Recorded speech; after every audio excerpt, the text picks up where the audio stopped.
Daxili İşlər Nazirliyi Su Nəqliyyatında Polis İdarəsi və Dövlət Sərhəd Xidmətinin sahil mühafizə əməkdaşlarının həyata keçirdikləri tədbir zamanı Xəzər dənizinin Hövsan qəsəbəsi istiqamətində qanunsuz balıq ovu ilə məşğul olan Xəlil Həsənov saxlanılıb.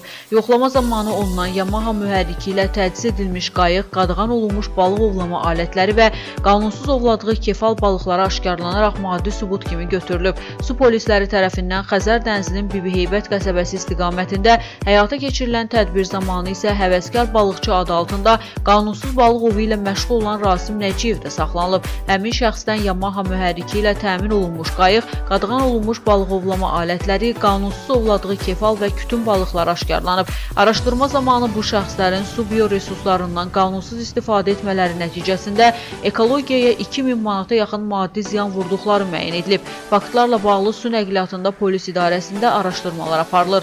Bir daha nəzərə çatdırılır ki, hazırda balıqların kürü verən vaxt olduğu üçün balıq ovlama mövsümü sentyabr ayına qədər dayandırılıb.